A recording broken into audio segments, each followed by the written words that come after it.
Naku, wala kang dalang. Ito lang ang jacket. Ay, huwag mahulog ka na. Ay, susay. Muryot mo. Ay.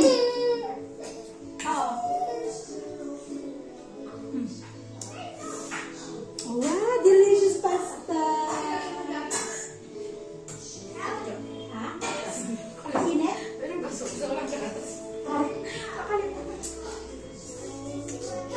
Ay, ito na. Hindi ka makapagantay. Why, mainit? Mainit ba?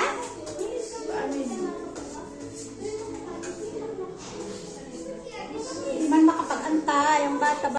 So, ayun guys, bali, nagre-ready na kami at kami ay aalis na, uwi na kasi hapon na dito. Hindi ko alam, 4:40 na yata. Pero may itinatapos lang sila. Tinatapos lang, then ano na kami? Lalarga na kami.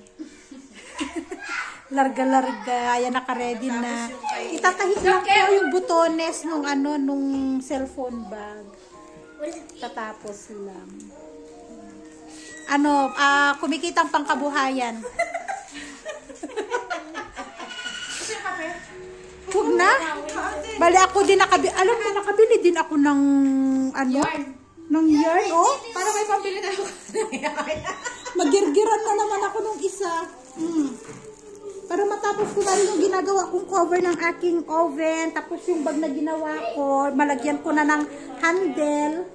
Oh, tapos, ayun.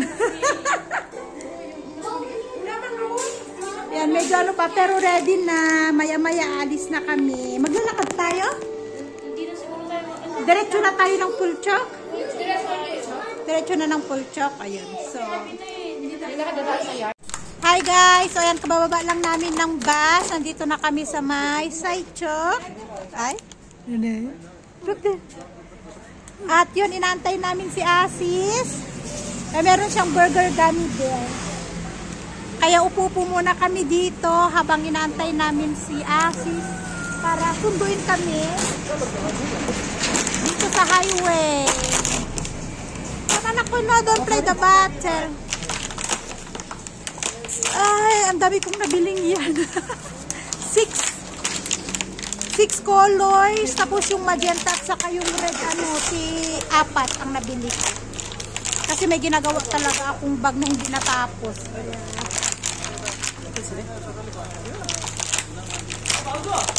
Busy sila. May instant walker si Tonton. Hindi na niya kailangan ng walker. Yung upuan niya, ginagamit niyang walker. Ganyan, tapos ipupush niya. Tapos maglalakad. Come, baby, try! Come on, try! Oops! Stand up, stand up! Stand up, come on! Wala na. Iniwan niya na. Nandito na pala kami sa bahay. Ngayon, magro-rolyo ako ng aking yarn. Bali, itong dalawa na to, rinolyo to ni Julie doon. Yan. Ito naman, magro-rolyo din ako para matapos ko itong mga binili kong yarn. Ang dami. Mas mura doon ang yarn kaysa dito. Kaya sinamantala ko nang bumili ng ganyan kadami. Bali, 4 na red, 4 na magenta, 2 pink, 2 brown, 2 yellow, light blue. O, diba? Sa sobrang dami ng yarn doon, wala na. Parang, ay, ang dami yan. Hindi ko na alam kung alin ang dadamputin ko. Hi guys, tingnan nyo, ito na yung ating isda. O, pang ilang araw ko na ba itong binibilad? Okay na kaya to?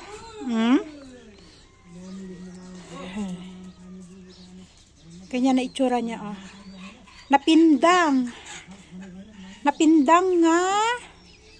Lamus. Napindang nga lames. Ibibilad ko siya ulit. Kaya lang may mga kuro na nag-aali-aligid. Ayun yung isa, ituwang-tuwa yung isa. Tuntunay. Okay na kaya to? Ibilad pa natin. Kailangan yung dry na dry siya para hindi siya uurin. Mahirap kasi pag inud. Bilad natin dito sa may bubong. Kailang may mga aali-aligid na na ibon.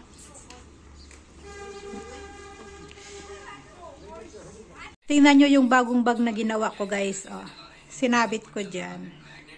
Bale, ito ay square naman na bag. Ayan. At may bulaklak nga siya sa gitna. Kagaya ng inyong nakikita. Bale, may mapagpagbibigyan ako niyan. Ipapanregalo ko yan. Gumawa ako ng bag ipanregalo eh. Diba birthday ni pamangkin ni Asis sa 17. So, naisipan ko, nagawan ulit siya ng bag. Kasi yung maliit na bag na ginawa ko na ganyan. Ay naku, nakita ko na lang sa basurahan. Kaya sabi ko, lakihan ko nga yung ibigay ko, baka sakaling ikip. Kasi yung topi na ginawa ko, nakikita ko ginagamit ng bata. Pero yung maliit na bag kasi na ginawa ko na pinaglagyan ko ng ipit niya nung Christmas, nakita ko tinapon na lang. Kaya naisip ko, gawa ako ng mas malaki, baka sakaling pag umalis-alis ba yung bata, lagayin ba niya ng biscuit-biscuit niya. At gumagawa ako ng ipit. Ipit to. Bibili ako ng ipit para may ipit yung bata. Bulaklak. Yan yung pinagkakabisihan ko na itatahi ko siya. So, may dalawa pa akong ibibilog na yan. Kaya sakto naman nakatulog, napatulog ko si Tonton. So, maitatapos ko tong ginagawa kong isang bulaklak.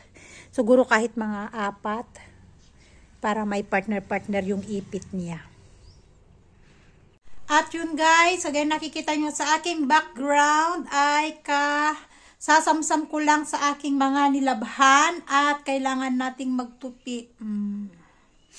Ang mata ko ay nanlalabo. Nag-crochet ako malabo ang aking mata. At itong aking mobile na ginagamit ay bumibigay na. 5 years. 5 years na tong mobile na ginagamit ko na to. Kanina, nagtitake ako ng video, bigla siyang nag-shutdown. Hindi ko siya ma-open. Ngayon, chinarge ko, ayaw din mag-charge. Ngayon, pinindot-pindot ko, nakalagay fast boot. Di ko alam kung ano ibig sabihin nun.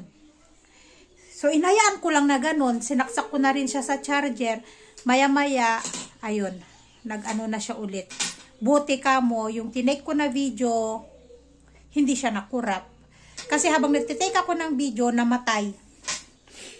Sabi ko nga, 5 years, binibilang ko nga, kailan ko ba ito binilo? 5 years na siya. So, medyo na rin, matagal-tagal na rin. At bumibigay na nga. Hindi ko kasi siya ma-let go guys, kasi ang ganda ng camera nitong mobile na ginagamit ko pang vlog. 64MP siya, napakalinaw, kitang-kita nyo lahat.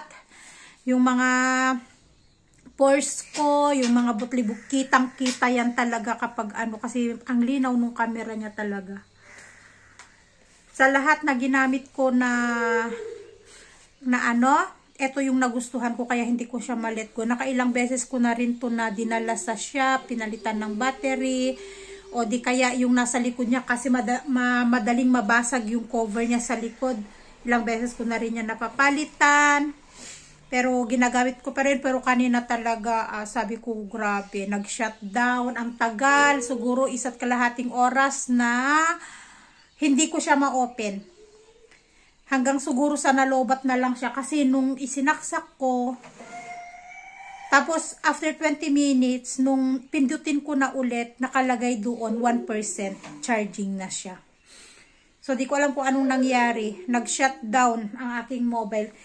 Ay, parang gusto na rin yata niya magpahinga, wag naman sana.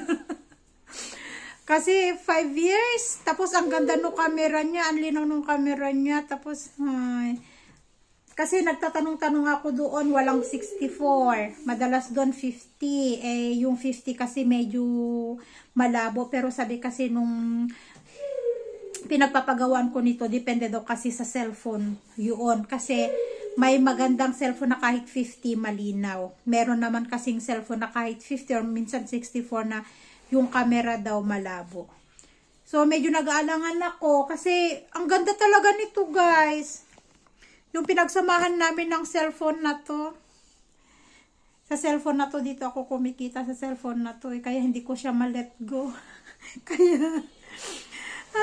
Kaya wag ka munang bumigay. Napalitan ko na rin ng battery. Ilang beses ko nang napapalitan battery nito.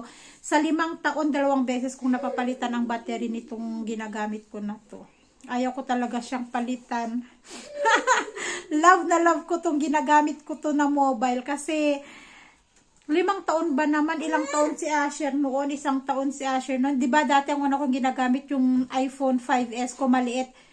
Malabo siya, diba? Kaya nung nakuha natin yung sahod natin sa YouTube, ayan, nakabili ako nito. Mahal pa to dati eh. Kasi Redmi 9 Pro Max itong ginagamit ko na to. At ang ganda talaga ng camera niya. Kaya, ay, sana huwag ka munang bumigay. Kinabahan ako kanina, sabi ko baka hindi na record yung binidyo ko, pero salamat naman at nandun. Kaya naipakita ko sa inyo guys, yun yung bag na ginagawa ko nga, yung red nga, yun yung ginagawa ko, at saka itinutuloy ko yung pang cover ko sa aking oven para makoveran ko na siya. Kung nakikita nyo, di ba yung tubigan ko may cover na rin kasi, yan. So unti-unti habang may gawa-gawa ako ng sabi ko itratry ko patungan din ng pinggan, patungan ng baso, kahit ano lang ba na magawa. Mga para may pagkakaabalahan lang tayo. So, yun guys, yun lang yung ating video for today. Thank you again for watching and see you in our next vlog. Bye everyone and God bless us. Tignan yung isa dun, Ilalaro yung ating vacuum. Pinaliguan ko yan. Puti pang anak ko nakaligo na pero ang nanay wala pa. Mamaya pa ako makakaligo.